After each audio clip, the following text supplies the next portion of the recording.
In the South Seas, a sailor captures a tiny, beautiful woman, barely 6 inches tall, named her Beau. He treats her like an exotic pet, blind to the islander's warnings. But Beau is no helpless creature. She's something ancient, something venomous. What begins as curiosity turns to captivity, cruelty, and terror. From her view, this is no monster tale. It's escape from a monster. In the tall grass, a shotgun booms. A dog points. From the porch, a calm voice asks, "What luck?" We never learn if the bride survives. A story of its time, and timeless dread.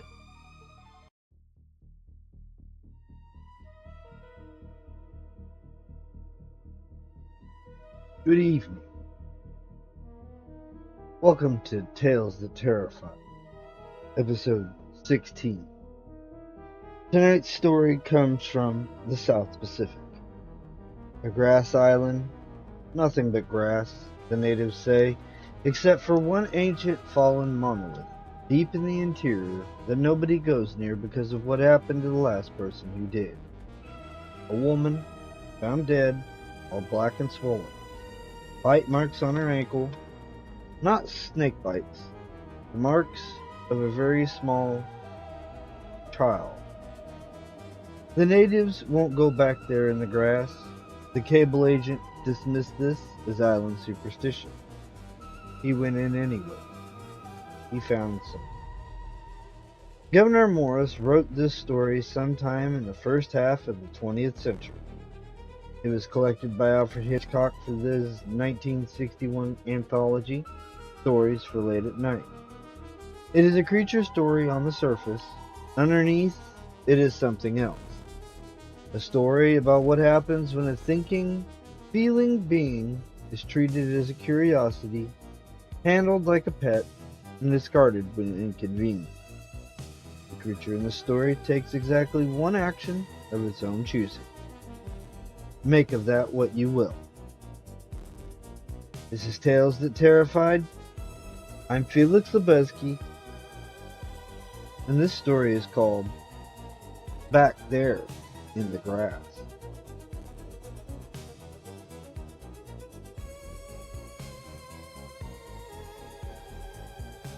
It was spring in the South Seas when, for the first time, I went ashore at Bentingo,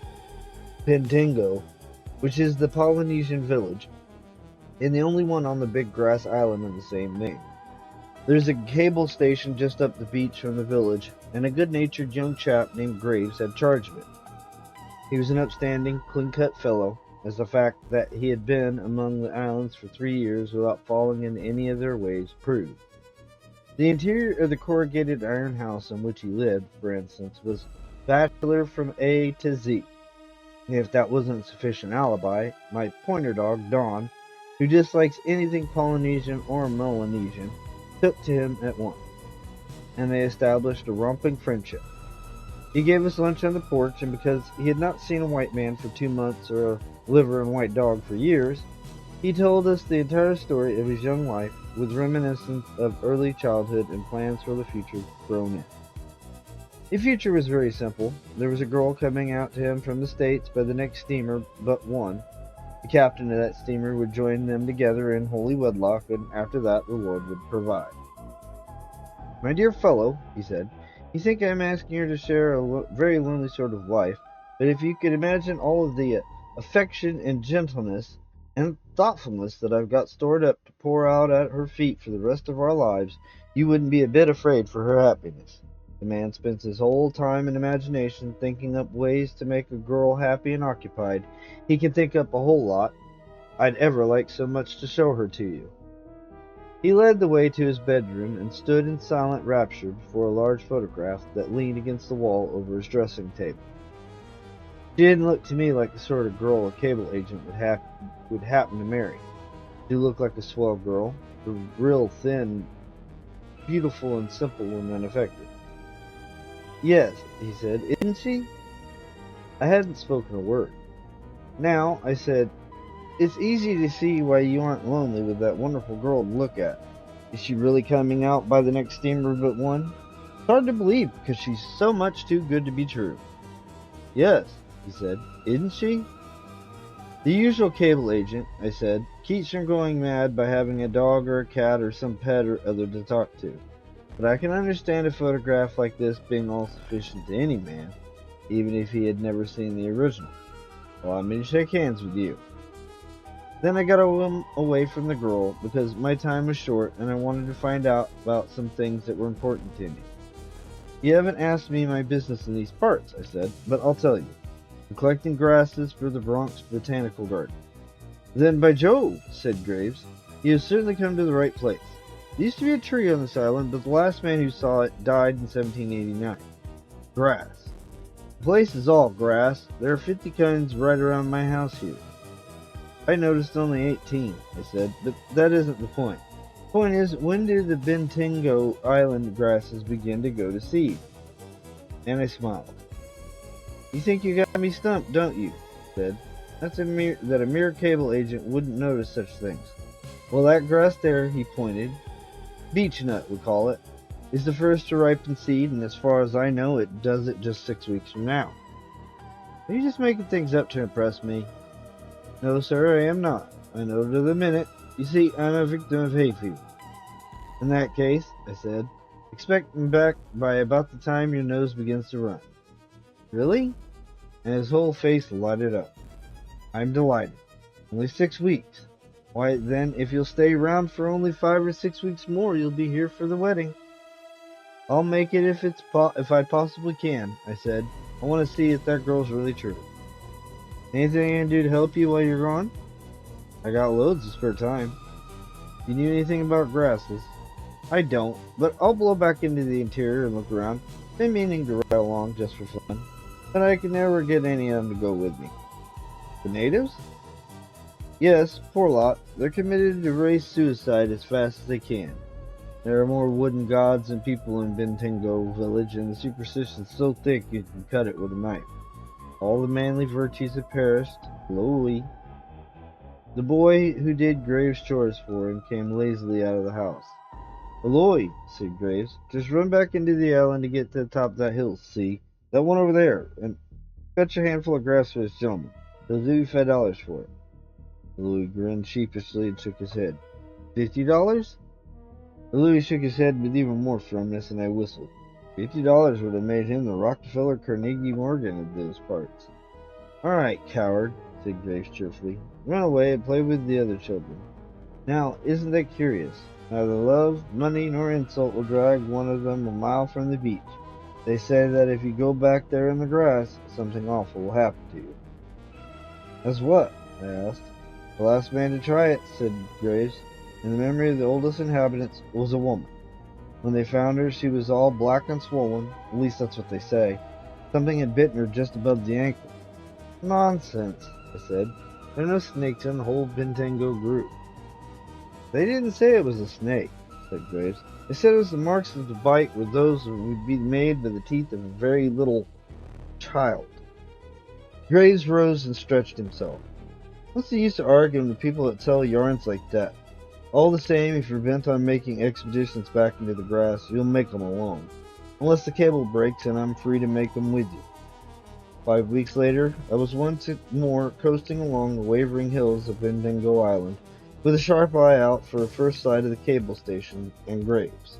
5 weeks with no company but Kanakis and a pointer dog makes one white man pretty keen for the society of another. Furthermore, at our one meeting, I had taken a great shine to Graves and to the charming young lady who was to brave a life in the South Seas for his sake. If I was eager to get ashore, Dawn was more so. I had a shotgun across my knees with which to salute the cable station, and the sight of that weapon, coupled with toothsome memories of a recent big hunt down on Forked Peak, had set the dog quivering from stem to crouching, wagging his tail till it disappeared, and beating sudden tattoos upon the deck with his forepaws. And when at last we rounded on the cable station, and I let off both barrels, he began to bark and race about the schooner like a thing possessed. The salute brought Graves out of his house. He stood on the porch waving a handkerchief, and I called to him through a megaphone, hoped that he was well, said how glad I was to see him, and asked him to meet me in Mintingo village.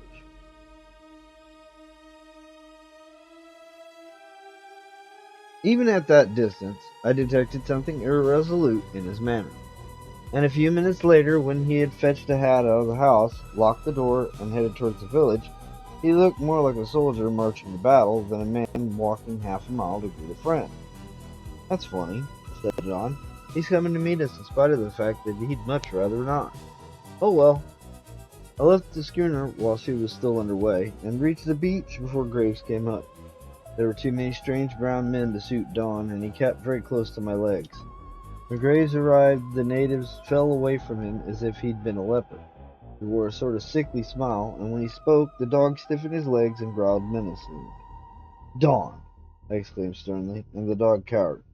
But the spines along his back bristled, and he kept a menacing eye upon Graves. The man's face looked drawn and rather angry. The frank boyishness was clean out of it. He had been strained by something or other to the breaking point. So much was evident. "My dear fellow," I said, "what the devil is the matter?" Graves looked to the right and left, and the islander shrank still farther away from him. "You can see for yourself," he said curtly. "I am taboo." And then, with a little work in his voice, "Even your dog feels it. Don, good boy, come here, sir." Don growled quietly. "You see?" "Don," I said sharply, "this man is my friend and yours. Pat him, Graves." Graves reached forward and patted Don's head and talked to him soothingly. But although Don did not growl or menace, he shivered under the caress and was unhappy.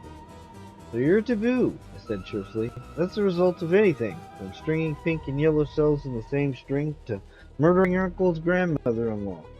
Which have you done?" "I've been back there in the grass," he said, "and because there's nothing happened to me, I'm taboo." "Is that all?" "As far as they know, yes." "Well," said I, "my business will take me back there for days at a time, so I'll be taboo too. And there'll be two of us. Did you find any curious grasses for me?" "I don't know about grasses," he said, "but I found something very curious that I want to show you and ask your advice about. Are you going to share my house?" "I think I'll keep headquarters on the schooner," I said, "but if you'll put me up now and then for a meal or the night—" "I'll put you up for lunch right now," he said. If you'll come. I'm on my own cook and bottle washer since the taboo, but I must say the change isn't for the worse so far as food goes." He was looking and speaking more cheerfully. "May I bring Don?" He hesitated. "Why, yes, of course. If you'd rather not—" "No, bring him. I want to make friends again if I can." So we started for Graves' house, Don very close at my heels. "Graves," I said, "surely a taboo by a lot of fool islanders hasn't upset you. Is something on your mind? Bad news?" "Oh, no," he said. "She's coming. It's other things. I'll tell you by and by everything. Don't mind me. I'm all right. Listen to the wind in the grass. A sound day and night is enough to put a man off his feed."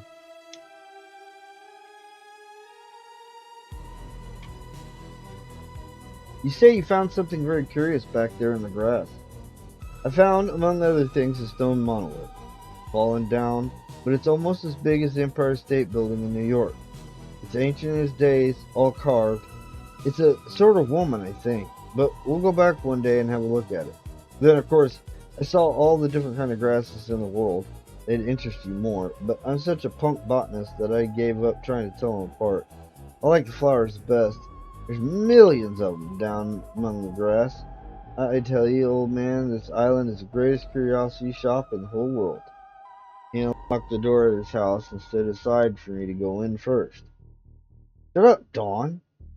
The dog growled savagely, but I banged him with my open hand across the snout, and he quieted down and followed into the house all tense and watchful. On the shelf where Graves kept his books, with its legs hanging over, was what I took to be an idol of some light brownish wood, say sandalwood with a touch of pink. But it was the most lifelike and astounding piece of carving I ever saw in the islands or out of it. It was about a foot high and represented a Polynesian woman in the prime of life, say 15 or 16 years old, only the features were finer and cleaner carved. It was a nude, in the attitude of easy repose, the legs hanging, toes dangling, hands resting, palms downward on the blotter, the trunk relaxed. The eyes, which were a kind of steely blue, seemed to have been made depth upon depth of some wonderful translucent enamel, and to make his work still more realistic, the artist had painted the statuette's eyebrows, eyelashes, and scalp with real hair, very soft and silky, brown on the head and black for the lashes and eyebrows. The thing was so lifelike that it frightened me. And when Don began to growl like distant thunder, I didn't blame him, but I leaned over and caught him by the collar because it was evident that he wanted to get at that statuette and destroy it. When I looked up, the statuette's eyes had moved. They were turned downward upon the dog with cool curiosity and indifference.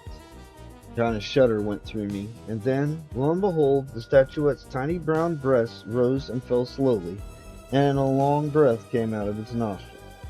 I backed violently into Graves, dragging Dawn with me and half choking me. "My God Almighty!" I said. "It's alive!" "Isn't she?" said he. "I caught her back there in the grass, you little minx, and when I heard your signal, I put her up there to keep her out of mischief. Too high for her to jump, and she's very sore about it." "Found her in the grass," I said. "For God's sakes, are there more of them?" "Thick as quail," said he, "but it's hard to get a sight of them. But you were overcome by curiosity, weren't you, old girl? You came out to have a look at the big white giant, and he caught you with his thumb and forefinger by the scruff of the neck, so you couldn't bite him, and here you are."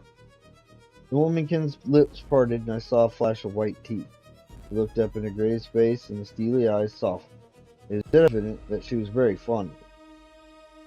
"Rum sort of a pet," said Graves. "What?"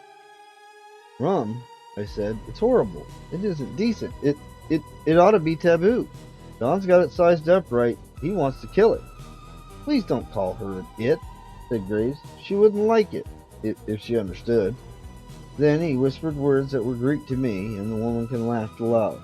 The laugh was sweet and tinkly, like the upper notes of a spinet. "You can speak her language. A few words. Tog Malau? Na! Aber tong sogato. Nantane dom un. It sounded like that, only all whispered and very soft. It sounded a little like the wind in the grass. "She said she isn't afraid of the dog," said Graves, "and that he'd better let her alone." "I almost hoped he won't," said I. "Come outside. I don't like her. I think I got a touch of the horrors." Graves remained behind a moment to lift the womankin down from the shelf, and when he rejoiced me, I had made up my mind to talk to him like a father. "Graves," I said, "although that creature in there is only a foot high, it isn't a pig or a monkey. It's a woman, and you're guilty of what's considered a pretty ugly crime at home, abduction. You've stolen this woman away from kith and kin, and the least you could do is carry her back where you found her and turn her loose. Let me ask you one thing. What would Miss Chester think?" "Well, that doesn't worry me," said Graves. "But I am worried sick. It's early. Shall we talk now or wait till after lunch?" "Now," I said.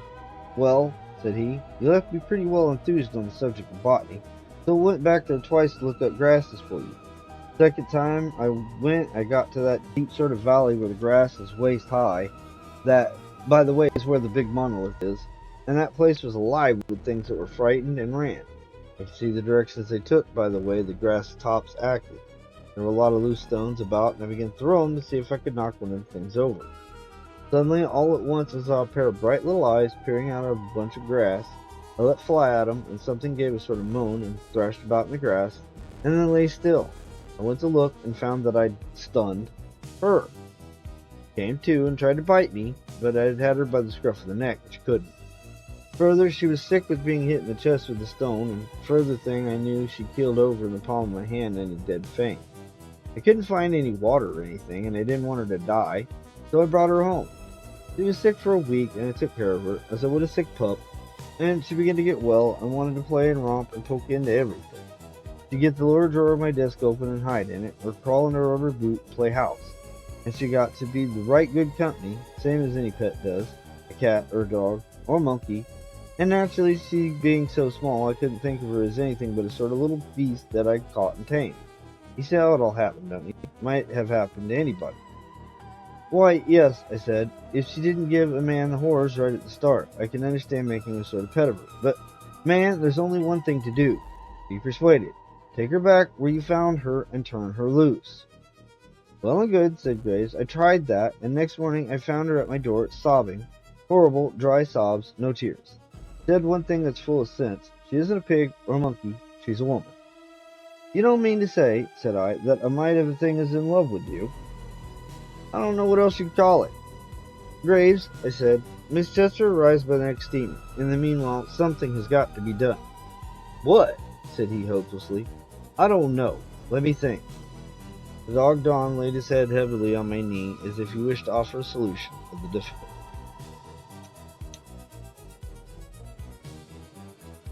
A week before Miss Chester's steamer was due, the situation had not changed. Graves' pet was as much a fixture at Graves' house as the front door, and a man was never confronted with a more serious problem. Twice he carried her back into the grass and deserted her, and each time she returned and was found sobbing, horrible dry sobs, on the porch. And a number of times we took her, or Graves did, in the pocket of his jacket upon systematic searches for her people. Doubtless she could have helped us to find them, but she wouldn't. She was very sullen on these expeditions and frightened. If Graves tried to put her down, she would cling to him, and it took real force to pry her loose. In the open, she could run like a rat, and in the open country it had been impossible to desert her. He would have followed at Graves' heels as fast as he could move them. But forcing through the thick grass tired at her after a few hundred yards, and she would gradually drop farther and farther behind, sobbing. There was a pathetic side to it. She hated me and made no bones about it, but there was an armed truce between us. She feared my influence over Graves, and I feared her, well, just as some people fear rats or snakes. Things utterly out of the normal always do worry me, and Beau, which was the name Graves had learned for her, was, so far as I know, unique in human experience. In appearance, she was an unusually good-looking island girl observed through the wrong end of an opera glass. But in habit and action, she was different.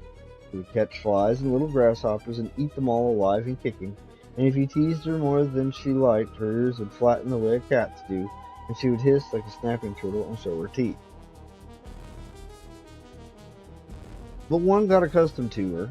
Even poor Don learned that it was not his duty to punish her with one bound and a snap. But he would never let her touch him, believing that in her case discretion was the better part of valor. If she approached him, he withdrew, always with dignity but equal with determination. He knew in his heart that something about her was horribly wrong and against nature.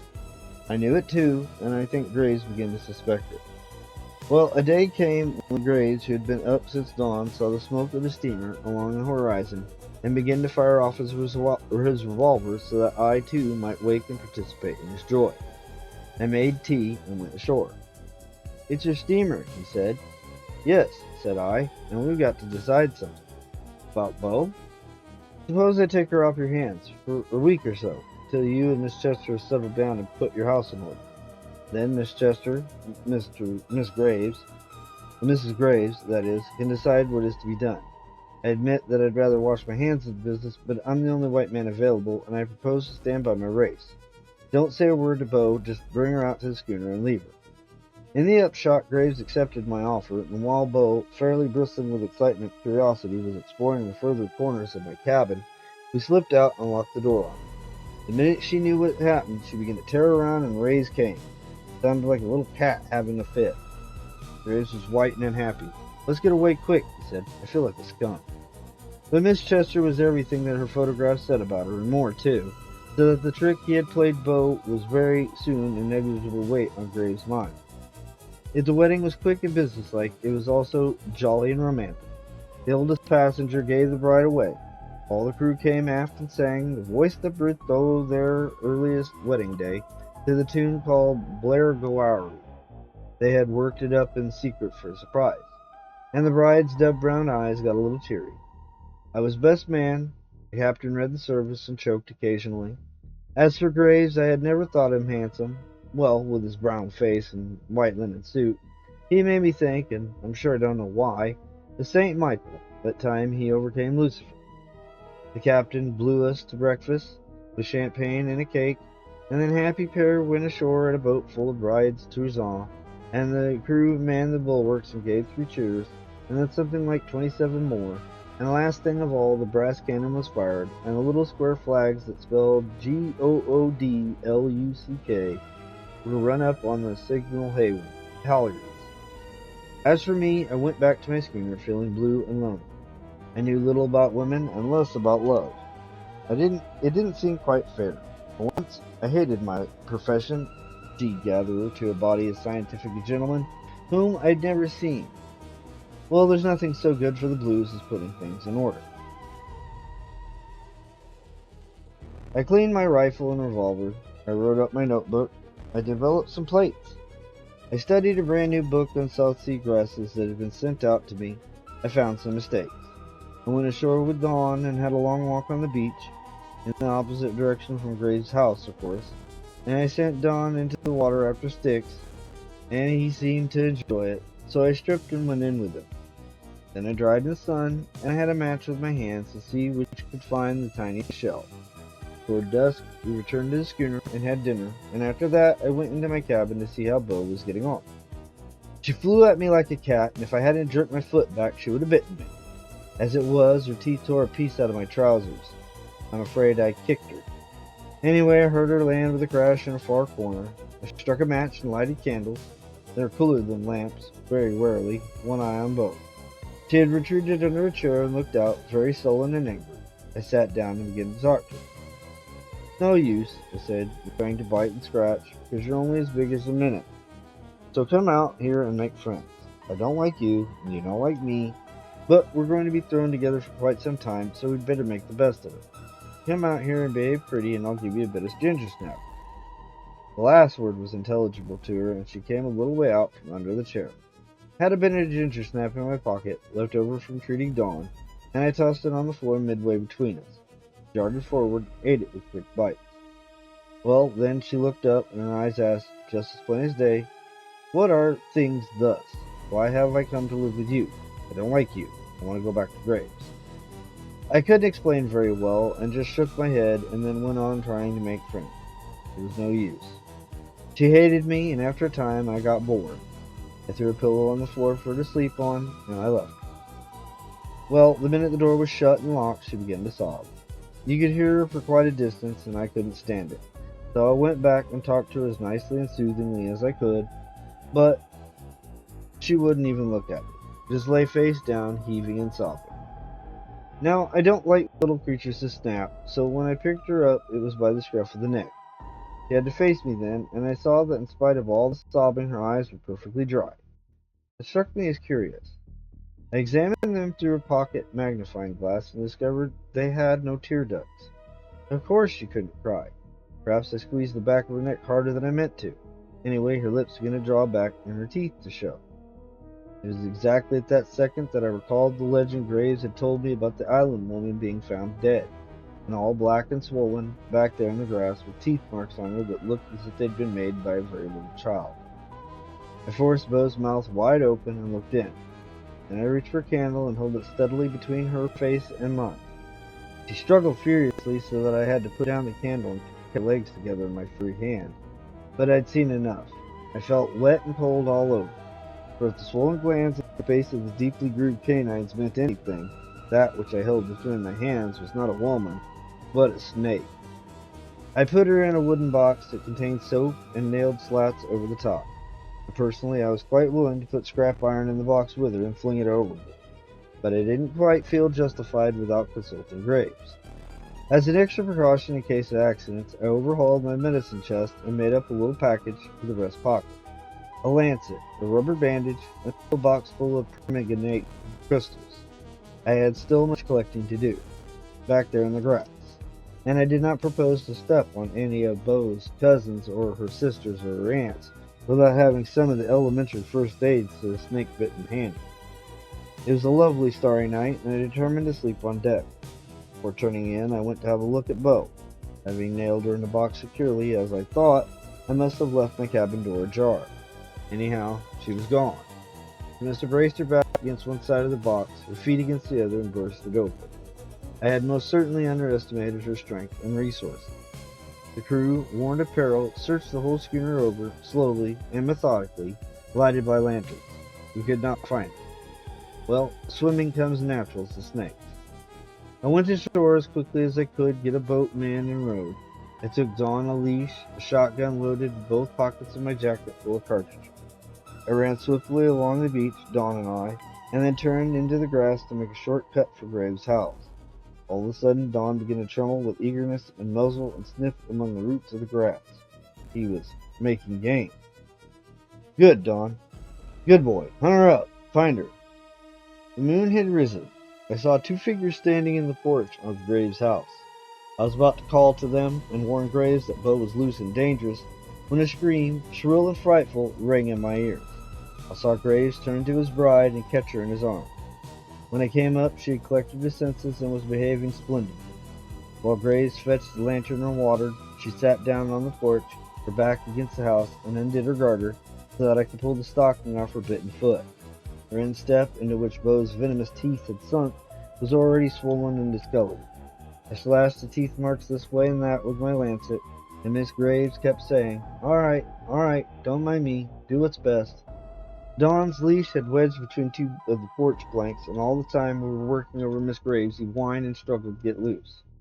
"Graves," I said, when we had done what we could, "if your wife begins to seem faint, give her brandy, just very little at a time, and I think we were in time, and for God's sake, don't ever let her know why she was bitten, or by what." Then I turned and freed Dawn and took off his leash. The moonlight was now very white and brilliant. In the sandy path that led from Graves' porch, I saw the print of feet, shaped just like human feet, less than an inch long. I made Dawn smell them and said, "Hunt close, boy, hunt close." Thus hunting, we moved slowly through the grass towards the interior of the island. The scent grew hotter. Suddenly Dawn began to move more swiftly. As he had the rheumatism, his eyes straight ahead saw something I could not see. The tip of his tail vibrated furiously. He sank, lower and lower. His legs worked more and more stiffly. His head was thrust forward to the full stretch of his neck towards a thick clump of grass. In the act of taking a wary step, he came to a dead halt, his right forepaw just clear of the ground. The tip of his tail stopped vibrating. The tail of itself stood straight out behind him and became rigid like a bar of iron. I never saw a stauncher point. "Steady, boy." I pushed forward the safety of my shotgun and stood at attention. "How's your wife?" "Seems to be pulling through. I hear you fire both barrels. What luck."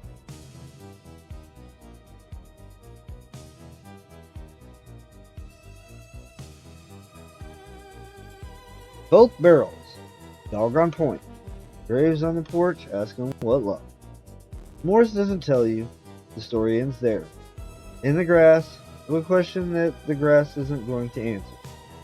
What I keep coming back to is Bo on the floor of the cabin, face down, heaving with sobs that produced no tears. Because she had no teeth. The narrator notes this as a clue, a diagnostic detail. Evidence that she is not what she appears. He is correct. But she is still on the floor, sobbing. That's Tales That Terrified, episode 16. Series continues. The grass remains. We still don't know about the bride. Next time, episode 17, The Mother, by Edward L. Perry. Well, folks, like, comment, subscribe, and I'd stay out of the grass. Good night.